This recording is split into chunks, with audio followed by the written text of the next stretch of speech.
नमस्कार, मैं हूं समीर अब्बास। सीधा सवाल में आपका स्वागत है। बीजेपी नेता सुब्रमण्यम स्वामी ने राम मंदिर बनाने की तारीख का ऐलान कर एक बार फिर मुद्दे को गरमा दिया है। स्वामी ने कहा है कि अगस्त सितंबर 2016 तक कोर्ट का फैसला आ जाएगा। विपक्ष पूछ रहा है कि स्वामी को कोर्ट के फैसले की तारीख आखिर कैसे मालूम है, जबकि अभी तक सुप्रीम कोर्ट में इस मसले पर जिरह तक शुरू नहीं हुई है।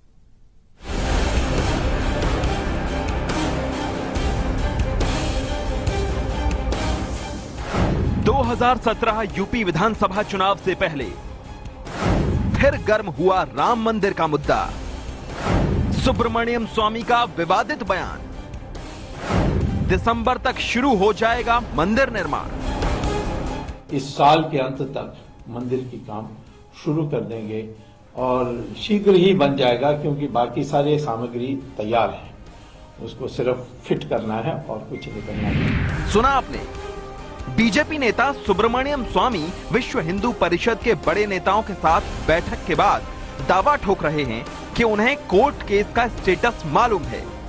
अगस्त या सितंबर तक कोर्ट का फैसला आ जाएगा और दिसंबर से राम मंदिर का काम शुरू हो जाएगा।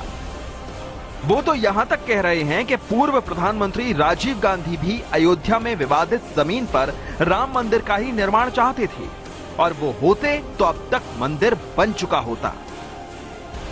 राजीव गांधी इस पक्ष में थे कि राम मंदिर बनना चाहिए और आखिर में उन्होंने विश्व हिंदू परिषद को शिलान्यास भी करने दे दिया था। और आप उनका पहला भाषण आप देखोगे 1989 इलेक्शन में, उन्होंने फैजाबाद से इलेक्शन शुरू की थी और कहा था कि राम राज्य लाना मेरा लक्ष्य है। हालांकि राम मंदिर के निर्माण की तारीख के ऐलान करने पर आरएसएस ने आश्चर्य जाहिर किया है। संघ ने पूछा कि सुब्रमण्यम के बयान का आधार क्या है। बात ये ध्यान में रखनी चाहिए कि मामला उच्चतम न्यायालय में प्रलंबित है, वहां उसका निर्णय आना चाहिए या सरकार कानून बनानी चाहिए। रास्ते मुझे ये दो ही दिखते हैं और कोई तीसरा रास्ता होगा तो मुझे पता नहीं उसका। दिल्ली और बिहार विधानसभा चुनावों और हालिया स्थानीय निकाय चुनावों में बीजेपी की हवा हुई लहर के बाद राम मंदिर के मुद्दे को कांग्रेस चुनाव जीतने के लिए बीजेपी की सियासी साजिश बता रही है। अब वो लोग सिर्फ और सिर्फ फिर से मंदिर का मुद्दा उठाकर 2017 में आने वाले उत्तर प्रदेश चुनाव और उससे पूर्व जो अन्य 5 राज्यों में चुनाव हैं उन पर नजर कर रहे हैं। उधर एमआईएम के असदुद्दीन ओवैसी ने स्वामी के बयान को न्यायपालिका का अपमान बताया, तो मुस्लिम धर्म गुरुओं ने बीजेपी से मांग की कि वो साफ करें ये सरकार का स्टैंड है या स्वामी का निजी बयान। सुब्रमण्यम स्वामी साहब को ये बात कैसे मालूम हुई कि दिसंबर तक जजमेंट आ जाएगा? पार्टी का स्टैंड है, गवर्नमेंट का स्टैंड है, या जो बीजेपी के लीडर अपना बयान दे रहे हैं कि ये उनका पर्सनल बयान है, उनका जाती बयान है, क्योंकि एक बहुत ही सेंसिटिव इश्यू है। स्वामी के इस विवादास्पद बयान के बाद कांग्रेस ने जगह जगह प्रदर्शन किया। कुल मिलाकर राम मंदिर को लेकर शांत पड़ी बहस एक बार फिर गर्म हो गई। सवाल ये है कि क्या राम मंदिर के नाम पर एक बार फिर ध्रुवीकरण की सियासत हो रही है? आज की सबसे बड़ी बहस में इसी से जुड़ा है सीधा सवाल।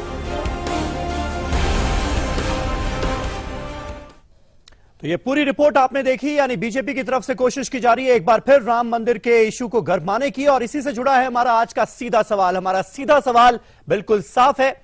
हमारा सवाल है कि बिना कोर्ट ऑर्डर आखिर कैसे दे दी गई राम मंदिर के निर्माण की डेडलाइन, और इसी से जुड़े कुछ और अहम सवाल जो आज की इस बहस में मैं उठाऊंगा।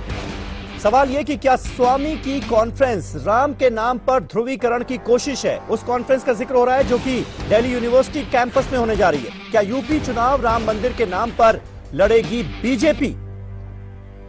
और यूनिवर्सिटी कैंपस में राम मंदिर पर चर्चा आखिर क्यों?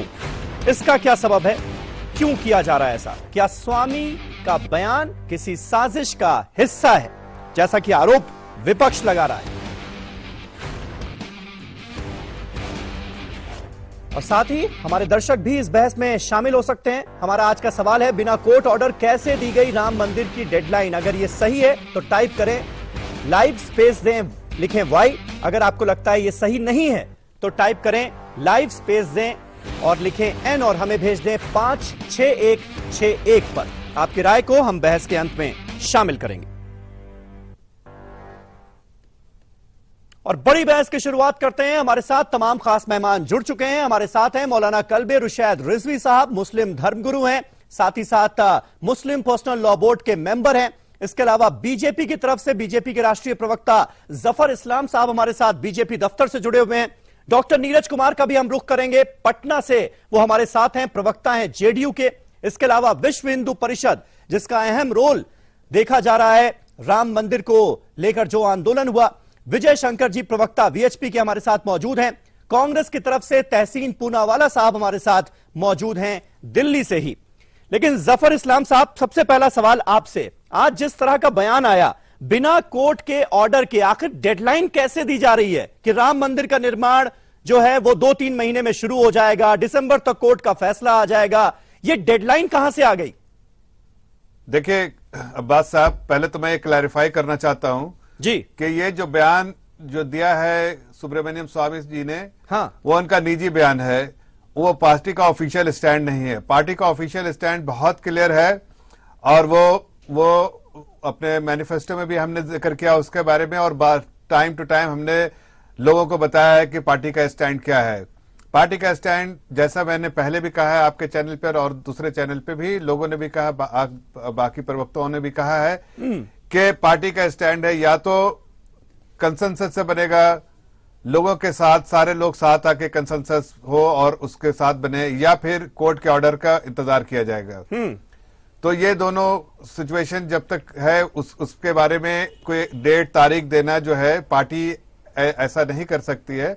ये जफर इस्लाम साहब, आपको नहीं लगता कि ये जो चीजें हो रही हैं ये आजकल बीजेपी में ज्यादा हो रही हैं कि किसी भी नेता के बयान को उसका निजी बयान ठहरा दिया जाए और पार्टी उससे किनारा कशी अख्तियार कर ले?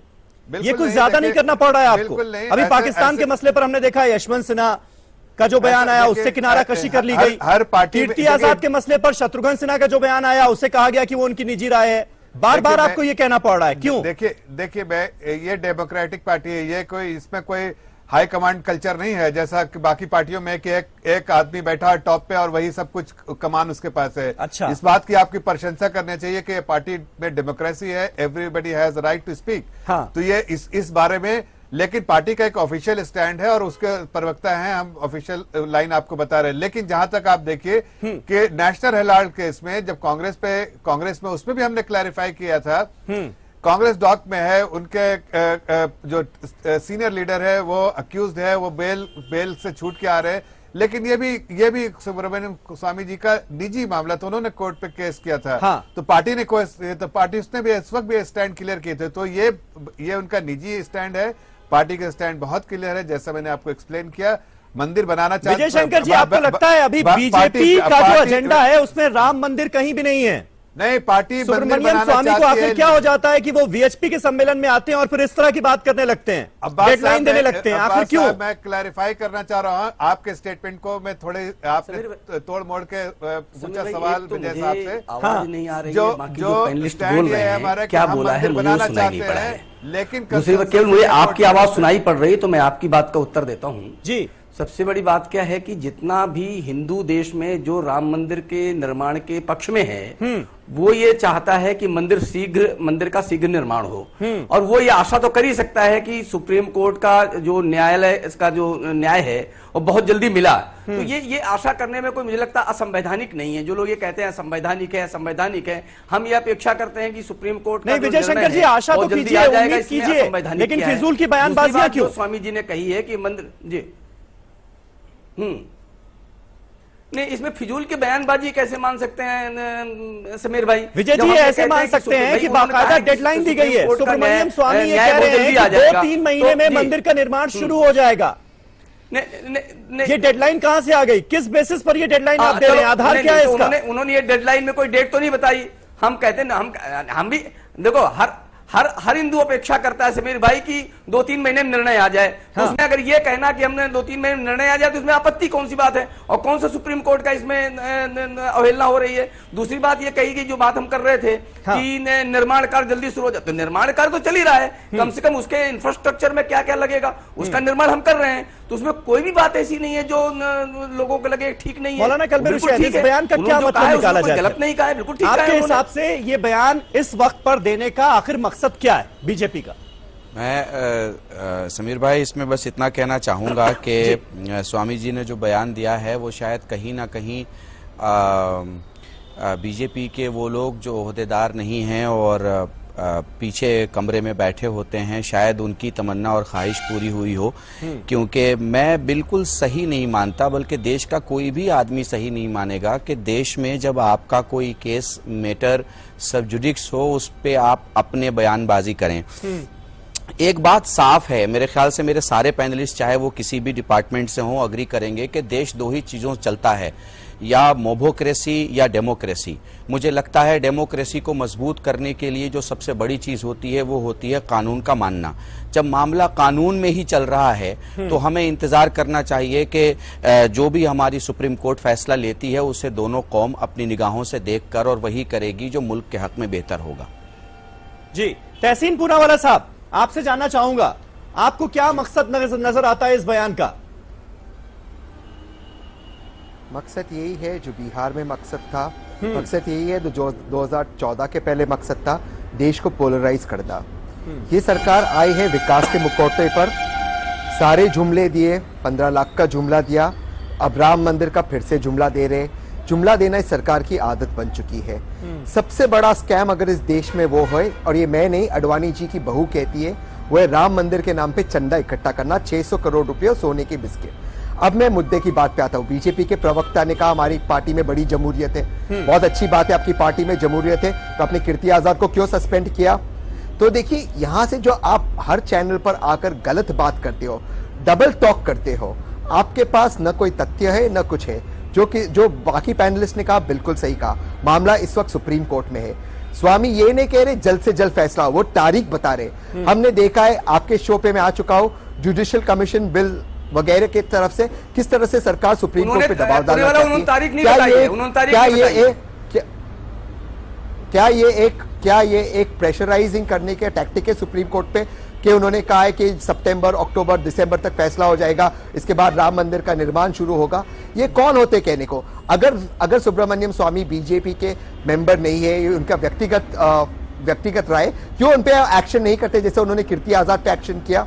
ये हर बात पे आप किसी को छोड़ दो, कह दो पाकिस्तान चले जाओ, किसी को कुछ कह दो फिर कह दो ये तो उसकी निजी राय। ये जब भी इलेक्शन आता है इस तरह की पोलराइजिंग बातें, इनको तीन चीज याद आती है जब इलेक्शन आता है, राम मंदिर, रॉबर्ट वाड्रा, इनको और कुछ नहीं है इनके पास, सिर्फ जुमला देने के सिवा। ये सरकार फेल हो गई और पठानकोट से अटेंशन डाइवर्ट करने के लिए ये कर रहे हैं।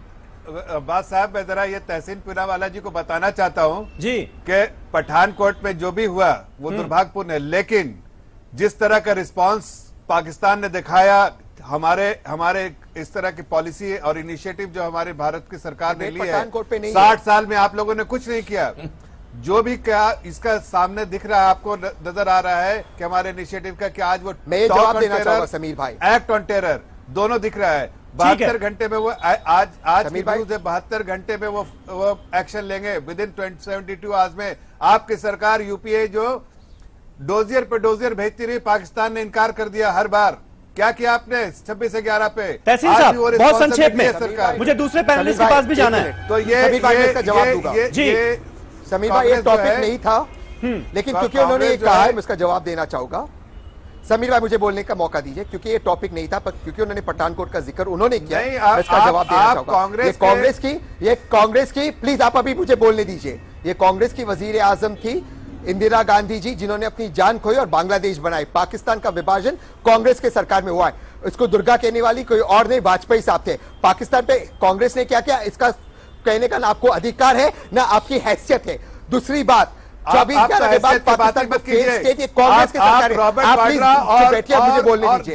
जैसे बात हो रही है राम मंदिर की, भारत के हर नागरिक जानता है कि 600 करोड़ रुपए अडवाणी जी की बहू ने कहा है, अडवाणी जी की बहू ने कहा है 600 करोड़ रुपए का स्कैम हुआ है राम मंदिर के नाम पर। ये राम राज्य तो आप ला नहीं पाए, राम मंदिर के नाम पे सोने का ठीक है, आप लोगों ने ठीक है, आप दोनों की बात मैं समझ गया। डॉक्टर नीरज कुमार हमारे साथ मौजूद हैं। डॉक्टर नीरज, आपको क्या लगता है, क्या कोई खास रणनीति है, कोई खास स्ट्रैटेजी है बीजेपी के जिसके तहत इस तरह के बयान कोई एक नेता पार्टी का देता है ताकि इशू भी गर्म रहे और पार्टी पर भी ये आरोप ना लगे कि भाई वो राम मंदिर के मुद्दे को तूल दे रही है?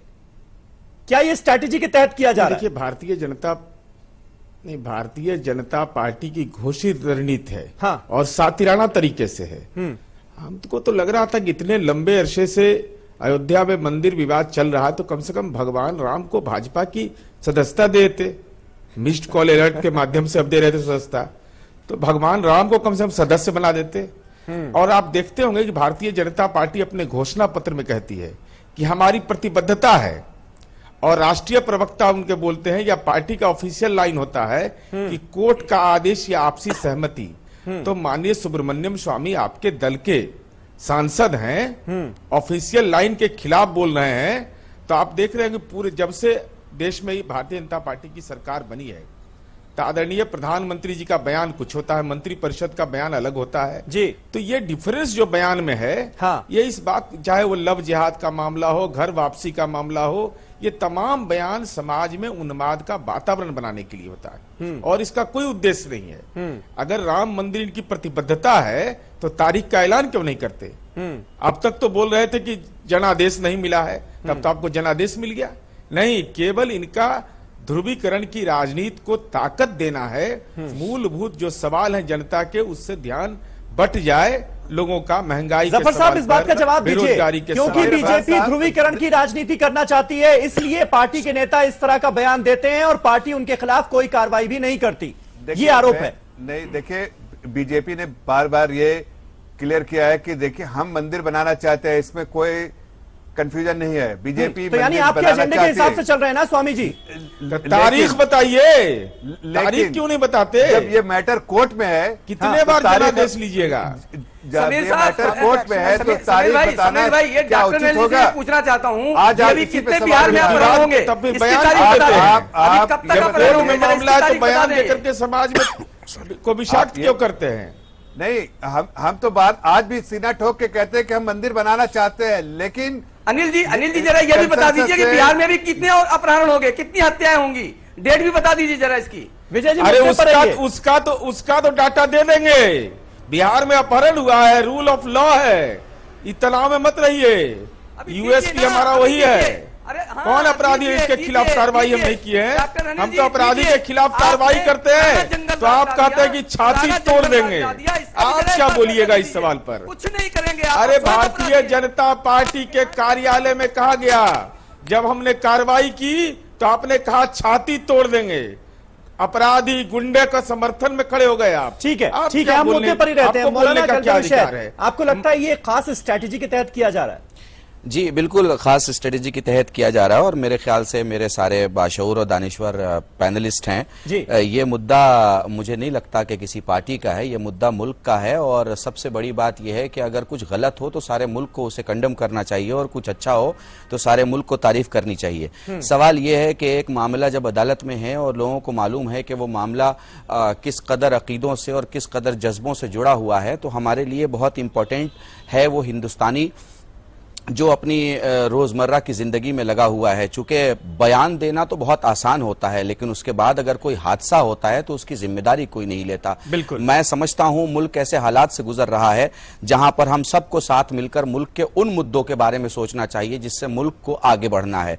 जहां तक रहा मंदिर का सवाल, मैं सिर्फ इतना जानना चाहता हूं कि जिस तरह से स्वामी जी ने बयान दिया है और उसके बयान के बाद से जिस तरह बड़े बड़े नेताओं ने अपनी अपनी बात कही है, उससे अमन का माहौल पैदा होगा या उससे भड़काऊ माहौल पैदा होगा? अगर अमन का माहौल पैदा हो तो इस पे बहस जरूर करनी चाहिए, मगर अगर भड़काऊ माहौल पैदा हो तो मैं तो ये बिलीव रखता हूं कि अगर कहीं आग जल रही हो तो उसे जलाना इंसानियत नहीं है, बुझाना इंसानियत है। जफर भाई, जवाब देना चाहेंगे आप इसका? एक बयान तो दे दिया जाता है लेकिन उससे नुकसान कितना होगा ये नहीं सोचा जाता। नहीं, देखिए, इसमें एक उन्होंने स्टेटमेंट दिया जिसकी हम खुद आपको क्लैरिफाई कर रहे हैं कि हमारा बीजेपी का स्टैंड, ऑफिशियल स्टैंड आपको बता दिया। वो उनके अपना निजी व्यू है। मतलब आपके जो बीजेपी का ऑफिशियल स्टैंड है उसके खिलाफ जा रहे हैं ना सुब्रमण्यम स्वामी, तो कार्रवाई करेंगे आप उनके खिलाफ? कीर्ति आजाद भी ऑफिशियल लाइन के खिलाफ जा रहे थे, नहीं, मीडिया में आकर बयान दे रहे थे। उनको आपने सस्पेंड कर दिया। अरे अब्बास साहब, उन्होंने सिर्फ इतना कहा कि मंदिर 2-3 महीने में, उन्होंने कोई स्पेसिफिक डेट नहीं बोला, लेकिन हाँ अभी कोर्ट में मामला है, कोर्ट के फैसले का इंतजार करेंगे या फिर कंसेंसस हो और सारे लोग साथ हैं और वो 2 महीने में क्या 1 महीने में शुरू हो जाए तक 2016 के आखिर तक मंदिर निर्माण अयोध्या में शुरू हो जाएगा, ऐसा उनका स्टेटमेंट है। उनका ऐसा अनुमान है हाँ कि ये उनका पर्सनल व्यू, ऐसा अनुमान है उनको, वो ऑप्टिमिस्टिक है कि 2016 तक एक कंसेंसस होगा। उन्होंने एक अच्छी बात बोली, देखिए उन्होंने ये भी नहीं बोला कि कोर्ट का ऑर्डर, उन्होंने कहा कंसेंसस होगा। तो कंसेंसस होगा तो अपना इनिशियल व्यूज उन्होंने एक्सप्रेस किया, ये तो नहीं कहा कि कोर्ट से फैसला आ जाएगा। कंसेंसस होगा तो बहुत अच्छी बात है कि अगर कंसेंसस से और 2016 में ये हो जाए तो एक उनका अच्छा व्यू उन्होंने प्रकट किया कि लोग एक साथ मिलके इस बात के लिए तैयार होंगे। इससे अच्छी क्या बात हो सकती है कि सारे लोग एक प्लेटफॉर्म पे आके नहीं, वो ये भी बात कह रहे हैं कि दिसंबर तक कोर्ट से फैसला आ जाएगा, यानी उनको ये भी पता है कि कोर्ट से फैसला आ जाएगा, क्या फैसला आ जाएगा ये भी पता है उनको। एक उम्मीद जाहिर कर रहे हैं वो, उसमें उम्मीद जाहिर करने में कोई हर्ज नहीं, लेकिन मैं आपको ये जरूर कह रहा हूं कि हम चाहे वो दिसंबर में आए चाहे आज कल आ जाए, हम कोर्ट के फैसले का स्वागत करेंगे, चाहे वो कल आए या दिसंबर में, जब भी आएगा हम कोर्ट के फैसले का स्वागत करेंगे। ठीक है, तहसीन आपका जवाब देना चाह रहे हैं, मैं आ रहा हूं डॉक्टर नीरज आपके पास आ रहा हूं इसके बाद। देखिए बात ये नहीं कि वो उम्मीद से कह रहे कि दिसंबर तक फैसला आ जाएगा, वो कह रहे फैसला आ जाएगा दिसंबर तक जी। इसमें बहुत फर्क है, ये कोर्ट पे दबाव डाल रहे हैं। दूसरी चीज, इन्हें कैसे पता कोर्ट का फैसला कब तक आएगा, जो मामला सुप्रीम कोर्ट में। मेन चीज यही है, ये एक पैटर्न है। आप दिल्ली चुनाव देख ले, इसके पहले इन्होंने पोलराइजेशन किया, आप बिहार चुनाव देखिए, इसमें पोलराइजेशन हुआ, दादरी हुआ। ये बीजेपी का एक स्ट्रेटेजी है। लव जिहाद था यूपी के बाईपोल्स के पहले कि इन्हें माहौल को पोलराइज करना है। अब भी देखिए सर, मैं किसी को इंटरप्ट नहीं करता। समीर साहब, मैं आपके शो पर आता हूँ। समीर साहब, मैं अगर आपके शो पे आता हूँ, आप प्लीज बीजेपी के प्रवक्ता को बोले कि बीच में इंटरप्ट ना करें। जी आप बोलिए, आपको गलत बात कहने का अधिकार नहीं है। आपको जो बोलना है, जब आपका चांस आएगा तब बोले। आप अपनी बात पूरी कीजिए, जब आपका चांस आएगा तब बोले। मुझे आपकी बात सुननी नहीं है, मुझे अपनी बात रखनी है। आपको जो बोलना है मेरे बात बोलिए। ये एक पैटर्न है, बिहार से इन्होंने अब तक सीखा नहीं है किस तरह से इन्हें जो नुकसान पहुंचा है बिहार में, अब तक इन्होंने सीखा नहीं। दिल्ली में ये वाइप आउट हो गया, अब तक ये सीखे नहीं है। हाँ। बस ये देश का विभाजन करना चाहते हैं, ये इनका यही एक पॉलिसी है। और मैं आपको और एक बात बताऊं, बीएचपी के आपके प्रवक्ता बैठे, बीएचपी नहीं चाहती है कि मंदिर बने, क्योंकि राम का मंदिर को ये लोग राम के नाम को मिल्क करना चाहते हैं। राम जी को ये क्यों बीजेपी का मेंबर ही नहीं बना देते, बस ये इस पे सियासत करना चाहते हैं, इस पे स्कैम करना चाहते हैं, इस पे लोगों के इमोशन से खेलना चाहते हैं। प्रश्न का जवाब नहीं दिया, आप लोग सियासत करना चाहते हैं उस पर। हाँ समीर भाई, नहीं समीर भाई जी, हाँ मैं बोल रहा हूँ समीर भाई। पहली बात तो इन्होंने जो विभाजन की बात कही, तो पहला विभाजन तो अभी तक जो हुआ वो इन्होंने किया है। देश ने जो विभाजन देखा है वो इनका द्वारा किया हुआ विभाजन देख रहे हैं आप।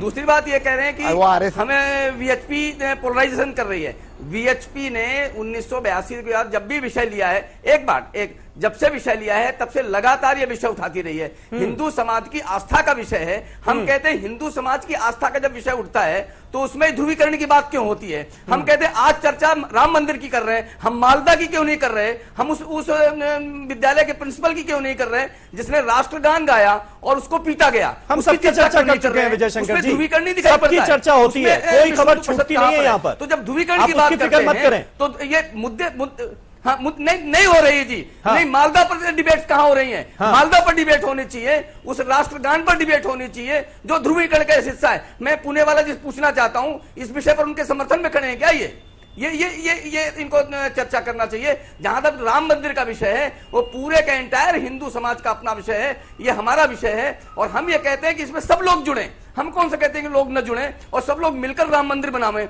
हम कहते हैं बहुत जल्दी बन जाएगा, बिल्कुल बन जाएगा, उसमें इनको साथ आने की जरूरत है। और हम इनके किसी विषय पर कहीं भी कोई व्यवधान उत्पन्न नहीं करते हैं, तो इनको साथ आकर के सद्भाव की बात करते हैं। बिना राम के सद्भाव कैसे होगा? अरे भगवान राम को तो सद्भाव का प्रतीक माना जाता है, तो भगवान राम के इस विषय में इनको साथ आना चाहिए। उस पर विवाद पैदा कर रहे हैं, तो जो विवाद कौन पैदा कर रहा है? ये लोग पैदा कर रहे हैं। इनको हम ये कहना चाहते हैं, विवाद छोड़ करके साथ आइए, राम मंदिर के निर्माण में साथ खड़े हो जाइए। सद्भाव ही सद्भाव दिखाई पड़ेगा, सारे देश में सद्भाव दिखाई पड़ेगा। ये आपको सोचना है। मौलाना कल्बे रुशद, अगर इतनी नेक आस्था इस पूरे पूरे इशू के पीछे, तो हमेशा जब चुनाव आने वाले होते हो तभी राम का नाम क्यों याद आता है, राम मंदिर की याद क्यों आती है तभी बीजेपी और वीएचपी को? देखिए, मैं इस पे डायरेक्ट तो कुछ नहीं कहना चाहूंगा, इतना कहना चाहूंगा कि अगर आपके लिए मुमकिन हो या किसी भी इंडियन टेलीविजन के कैमरे के लिए, तो अयोध्या लेके जाएं कैमरा और देखें कि वहां हिंदू मुसलमान कितने प्यार से रहते हैं।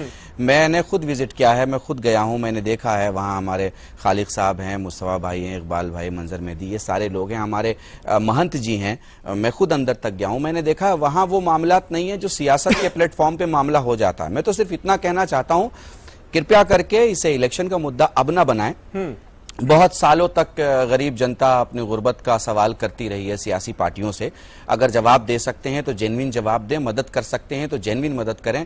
मंदिर मस्जिद के मुद्दे को जब ऑलरेडी आपकी सुप्रीम कोर्ट देख रही है और सब कह चुके हैं, मैं खुद धर्म संसद में गया हूं, कि जो भी अदालत का फैसला होगा, यहां पे जफर भाई भी कह रहे हैं कि जो भी अदालत का फैसला होगा उसे हम मानने की कोशिश करेंगे। फिर उसके बाद से किसी की तरफ से यह आवाज नहीं उठनी चाहिए कि साहब हम अदालत के खिलाफ ऐसा कोई कदम उठा रहे हैं। और अगर किसी ने आवाज उठाई है तो किसी भी पार्टी को जो कि उस पार्टी का है, उसे उसका खंडन करना चाहिए और खुले तौर पे कहना चाहिए कि हम उनके साथ नहीं हैं। बिल्कुल, एक छोटा सा ब्रेक हम यहां पर लेना होगा, हमें टीवी की मजबूरी है, लेकिन ब्रेक के बाद जब लौटूंगा तो बात इस पर भी होगी, क्योंकि राजीव गांधी का भी सवाल उठाया है आज स्वामी साहब ने। कांग्रेस पर भी एक सवाल खड़ा कर दिया है कि अगर राजीव गांधी जिंदा होते तो राम मंदिर बन चुका होता। और साथ ही साथ दूसरा अहम सवाल ये कि ये जो कॉन्फ्रेंस पूरी होने जा रही है राम मंदिर को लेकर, ये दिल्ली यूनिवर्सिटी में होने जा रही है। यूनिवर्सिटी कैंपस का राजनीतिक इस्तेमाल आखिर कैसे, ये सवाल भी उठेंगे। ब्रेक के बाद सीधा सवाल जारी।